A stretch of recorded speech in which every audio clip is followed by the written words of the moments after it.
Hi there, Loy from LoyMachedo.com. Today is the 12th of February 2014 at 3:40 in the afternoon. All right, I got 11 questions that I would like to answer. The first one is, Loy, should I get married? I've been deeply in love with this guy for 7 years. Okay, listen, if you're asking me whether you should get married, then you should not get married, because marriage is a big decision. It is a very important decision. It is not a decision to be taken lightly. If you honestly ask me, being just about in a relationship before marriage and marriage itself are two different things. What I would recommend you to do, and obviously you cannot do it in the Middle East where there are rules, but if you are outside Middle East, I would say you need to stay with the guy, you need to have a live-in relationship with the guy, you need to, do things like couples do, wash his laundry, clean his clothes, take care of him, and he also has to do housework, help in the cooking, help in cleaning things. You need to wake up with each other's smelly faces, and you need to see each other when you're not wearing makeup. You need to watch each other. How do you behave when your mood is not actually in the right place, or when you have lost your temper? And you need to see the boredom stuff that should fall into the routine. So once you can handle all this for a year, 2 years, and then you feel, yes, this is the person I need to spend my time with, then I think you should get married. Otherwise, no, you should not get married. And if you're asking an outsider whether you should get married, my dear, I don't think you should get married. Okay.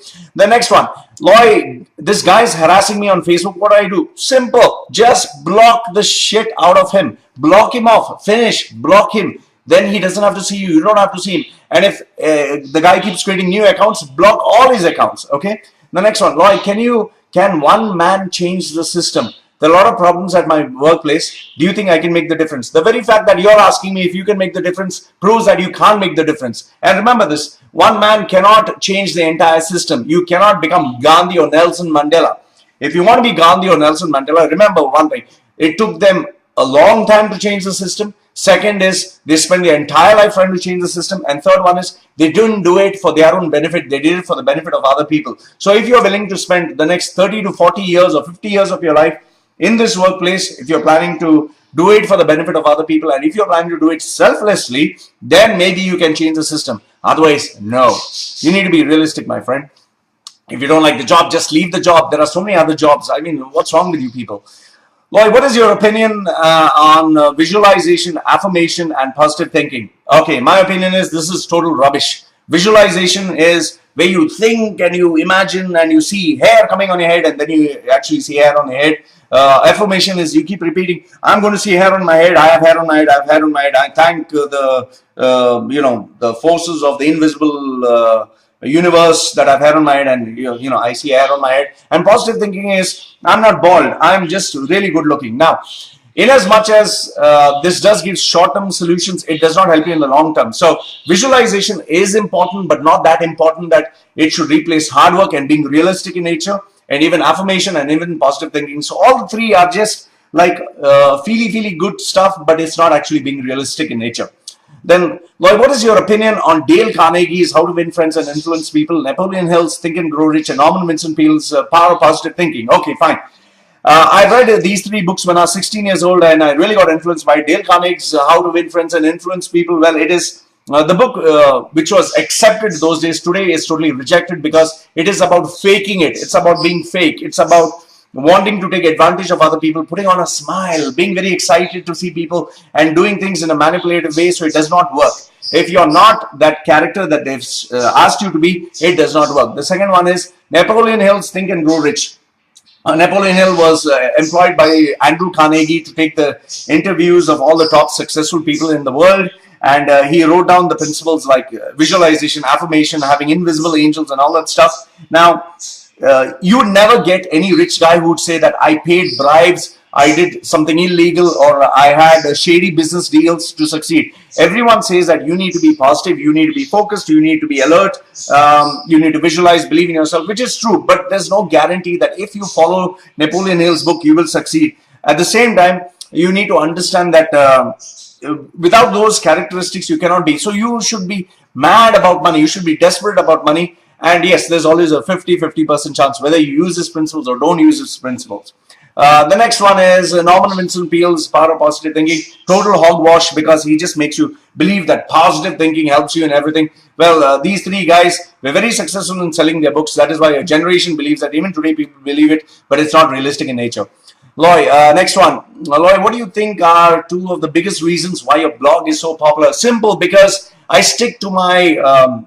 I stick to my core values. I know what do I stand for. I know why am I writing. I am pretty passionate. I'm very consistent. I'm focused. Okay. Now, if in case I write about tattooing, I would focus my attention on people who are tattooed, or people who have interest in tattoos. Now, what I've done is I have focused on my specialization, that is BCD, branding, communication, development. And I found people are interested in this, and I found a market for this, and I found that people are looking for something like this. And I specialize in that, and I've invested. You see the books at the back, I've invested in this. So that is why my blog is popular. And yes, sex, religion, politics is something that I focus on, and people like to hear about it. So that is why I make it popular. You need to be creative, and you need to be consistent, and you need to be competent. The 3 C's. One is being creative. Every time I come up with something new, being competitive, because you should always try to improve, and being consistent. Every time I write, I read, and I make sure I update the blog, so none of my articles are old. Even this video itself is being consistent, even though I'm feeling tired, I'm not feeling well. So that is why my blog is so popular. So I don't know if I've said more than 2 reasons. The second thing is, man, you need to find out if you're passionate about it or not. Just because people will say that, oh, you're very good, you have the talent. No. Do you have the time? Do you have the money? Do you have the effort? Do you have the consistency? Because it's not just about talent. It's about making things work, sacrificing things, and being crazy about it. You really have to be obsessed about it. And you need to figure out whether this is actually your market, your niche market. Just because someone else says, don't believe it. The next one.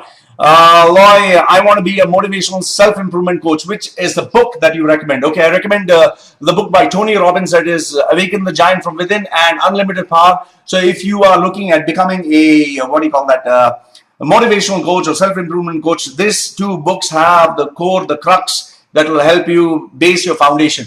After which, once you finish the beginner's level, then I'll recommend you check out the processes of life coaching and coactive coaching. Go into it, see what it is all about, and ask yourself how you can be better. And even, yes, NLP coaching. But don't brand yourself as a life coach or coactive coach or NLP coach, because now those are outdated, and you need to have the business side of things, otherwise they do not work in the long term. Next one. Loy, are you mental or something? Why do I need a coach? You think I cannot succeed without a coach? Okay, fine. Am I mental? Yes, I think I'm mental sometimes. Why do I need a coach? I don't know why you need a coach. You need to figure out it yourself. It's like you asking me, Loy, why do I need a doctor? If you're sick, you need a doctor. If you're not sick, you don't need a doctor. You think I cannot succeed without a coach? No, no way. You can succeed without a coach. But you need to ask yourself, do you want to push yourself to the next level? For example, Olympic athletes, why do they go and hire the services of a coach? Why do you think TV personalities hire coaches? Why do you think President Obama has coaches with regards to public speaking, presentation, dressing sense, mannerisms, etiquettes, networking? So if you want to succeed, you need to have a coach. It is like having a teacher, someone who can guide you and make you better. Now, for example, me, if I have to be good in public speaking, I can either look at the videos on YouTube, study by myself, or I can get the expert opinion of somebody who's really, really very successful, who's earning millions of dollars in revenue consistently, and ask him, man, I do not know what you're doing, but can you teach me and help me become a little bit like you, or maybe something better? So having a coach is having a guide, taking the expertise and the guidance of someone who has achieved where you want to be and pushing yourself to the next level. And if you feel you don't need a coach, well, you don't need a coach. Next one. Just to add one more point. It's like offering world-class food to a person who's not hungry. If you're not hungry, then you will not appreciate food. But if you're really hungry, even a crumb of bread would be very precious to you. So it is the fire, the need within. So if you don't have the fire, the need to want to be the best, and you think that you are the best already, then so be it. And if you are the best, ask yourself, how many millions of dollars are you making in revenue? Because why money? Because money is the measure by which you can actually count your success. Yes, there are the spiritual levels where they say money is not everything, but my dear, money pays the bills. Okay. Next one, number 9. Loy, why are men such perverts? Why can't they stop staring at me? Why do they send me desperate messages on Facebook of love and marriage? Why are they all after sex? Okay, I presume you're a girl. So, Loy, why are men such perverts? Well, because they are perverts. They are very quick to admit that they're perverts, unlike women who do not show that they're perverts, but they obviously they enjoy sex. Why can't they stop staring at me? Well, they can't stop staring at you because you keep exposing yourself. My dear, if you cover yourself with a bloody abaya, nobody's going to look at you. So cover yourself. Stop showing your body parts on social media and in real life. The next one, why do they send me desperate messages on Facebook? Because your choice and selection of friends is stupid. Change the selection of friends that you have. Okay? Be selective. Keep people who are worthwhile keeping and stop flaunting your assets. And why are they all after sex? Everyone is after sex. Okay? If there's someone who does not like sex, there's something wrong with him. But that does not mean all of them are desperate. So what I would suggest to you is you either change your Facebook and get yourself a new Facebook account and keep worthwhile friends there, or what I recommend is change your mindset. Not everyone is after sex. Sex is important, but not all men are desperate. And if you find all men are desperate, your selection, your choice of people is rotten. So the problem starts with you. Okay. Then last question, Loy, I've been suffering from ADHD, that is attention deficit hyperactive disorder. I've been procrastinating, apathy, boredom, anxiety, fear, phobias. Could you help me find my genius? I know the first step is seeking help, but that's what I'm doing. I'm asking for help. Help me somehow. Okay.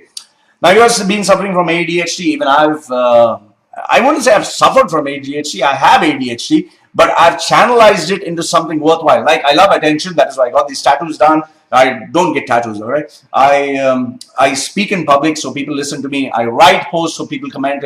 I'm active on social media. So you need to channelize your energy so that you get a wider audience. So it satisfies you. Find out what is your need. Why are you considering yourself suffering from ADHD? Now, if you are really suffering mentally and emotionally and physically, I suggest get professional help. You need professional help. I can only suggest ways and means on what I've done. Read Sir Ken Robinson or watch his video. Sir Ken Robinson, The Element. He clearly says people who have ADHD have amazing energy and they can achieve a lot of success. Even you can do that. So find out what is it that drives you, that makes you passionate, that, involved in something that has your energy constantly moving, and I'm sure you'll be able to move forward. And don't call yourself suffering from ADHD. You have a blessing, you have a potential, you have this talent which other people do not have. So that is what I recommend and suggest. Anyway, guys, this is Loy from LoyMachedo.com answering the 11 questions which people have sent to me. I hope these have answered your questions. Send me your questions on Loy@LoyMachedo.com. I'll be more than happy to answer them for you. Goodbye for now. Thank you very much for watching.